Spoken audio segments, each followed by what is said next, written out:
नमस्कार प्यारे विद्यार्थियों।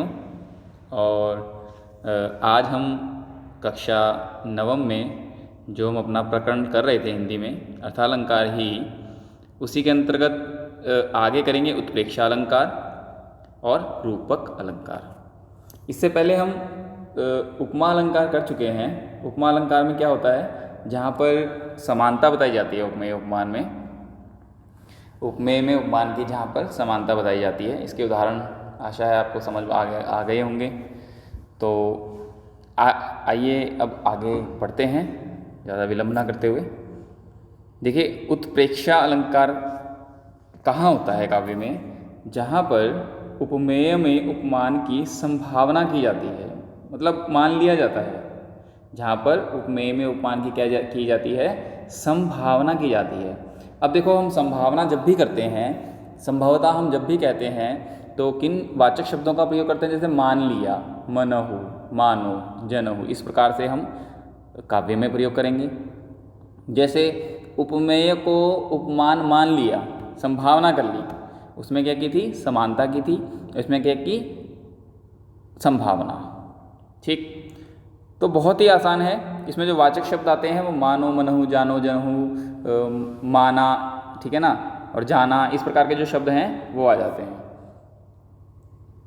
बहुत ही एक सरल उदाहरण है। देखिए, मुख मानो चंद्र है, मुख मानो चंद्र है। अब इसमें मुख क्या हो गया? उपमेय। मानो क्या हो गया? वाचक शब्द। और चंद्र क्या हो गया? उपमान। ठीक है, मुख क्या हो गया? उपमेय, वाचक शब्द मानो, और चंद्र क्या हो गया? उपमान। यानी कि हम मुख को चंद्रमा के साथ मान ले रहे हैं, चंद्रमा की इसमें क्या कर रहे हैं? संभावना कर रहे हैं। ठीक है, देखिए बहुत ही साधारण सा फर्क है, साधारण सा अंतर है कि उसमें कई बार ये परीक्षा में पूछा जाता है कि उपमा और उत्प्रेक्षा अलंकार, या उपमा और रूपक अलंकार, या उत्प्रेक्षा और रूपक अलंकार, इन अलंकारों में भेदीकरण, थोड़ा थोड़ा जो सूक्ष्म अंतर है वो पूछ लिया जाता है।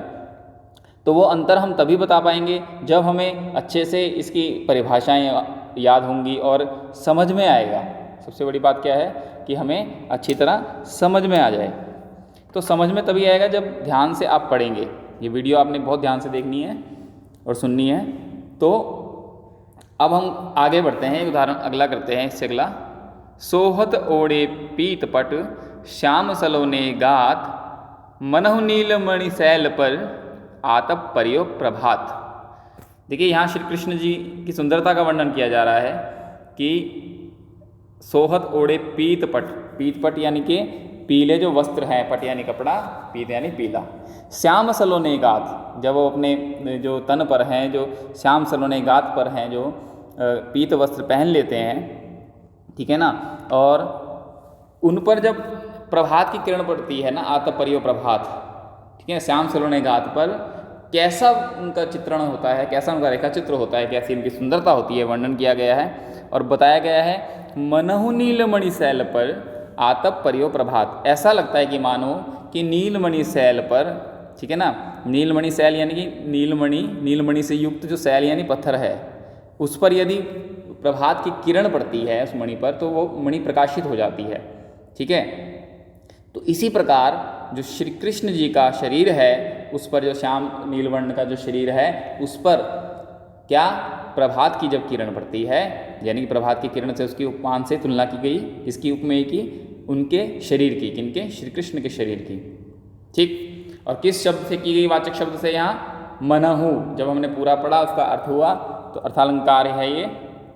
तो मनहु नीलमणि शैल पर, आतप परियो प्रभात, कि मानो कि नीलमणि शैल पर आतप परियो प्रभात, कि प्रभात आ गया है।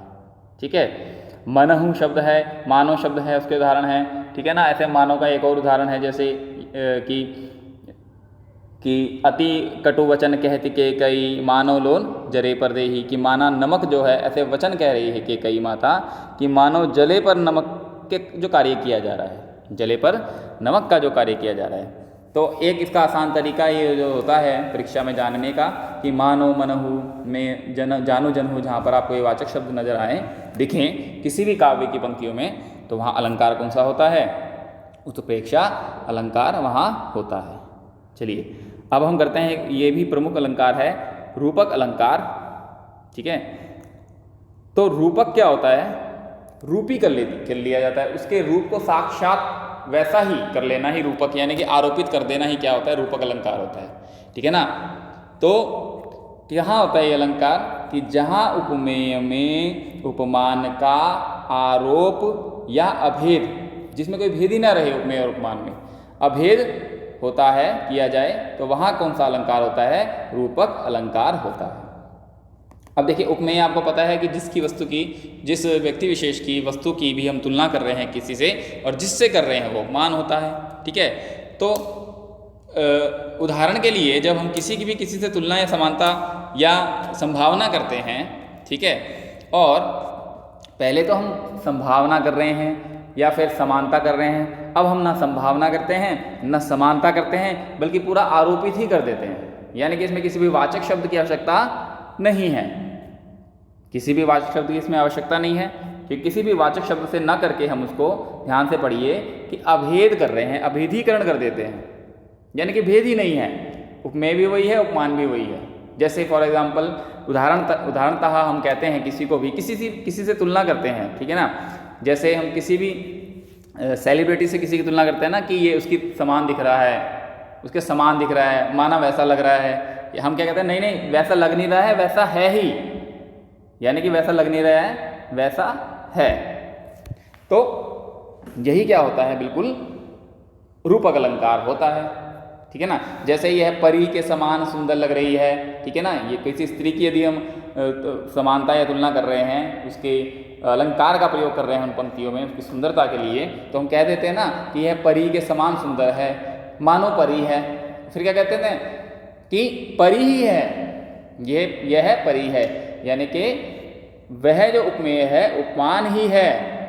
ठीक है, आरोप कर दिया उस पर, तो वहीं क्या होता है, रूपक अलंकार होता है। जैसे उदाहरणतः हम देखते हैं और कि मुख चंद्र है, मुख क्या है, चंद्र है, साक्षात क्या है, चंद्र है, आरोप कर दिया, तो यहाँ कौन सा अलंकार होगा, रूपक अलंकार। एक अन्य उदाहरण, चरण कमल बंदो हरिराई, चरण कमल के समान नहीं है, संभावना नहीं है, मानो नहीं है, कुछ नहीं है, चरण कमल ही हैं। भगवान श्री कृष्ण के चरणों को क्या कहा जा रहा है, कमल, साक्षात क्या है, कमल ही हैं, आरोप कर दिया गया है। अलंकार रूपक अलंकार, चरण कमल बंदो हरिराई, ऐसे इसकी वंदना करता हूँ मैं हरि के चरणों की कि जो कमल हैं। राम रतन धन पायो, मीरा भक्ति, कृष्ण की भक्ति करते हुए कहती है कि मैंने राम रूपी रतन पा लिया है। राम क्या है, एक रतन है, रतन का आरोप कर दिया गया है राम पर, तो राम क्या है, रतन है, तो राम रतन धन पायो। ठीक है। तो अब हम देखेंगे कि राम रूपी जो रतन है वह कौन सा अलंकार हो गया, रूपक अलंकार। ठीक है।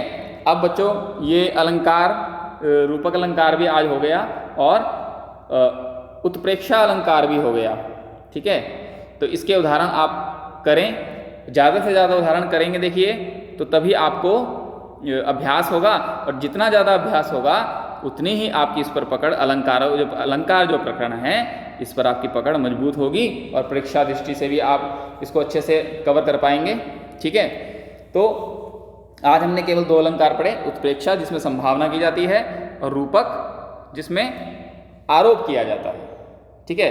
तो आज के लिए इतना ही। अब हमारा अलंकार का प्रकरण लगभग हो गया है। 2 अलंकार और विशेष रह गए हैं, मानवीकरण और अतिशयोक्ति, वो अगली वीडियो में हम करेंगे।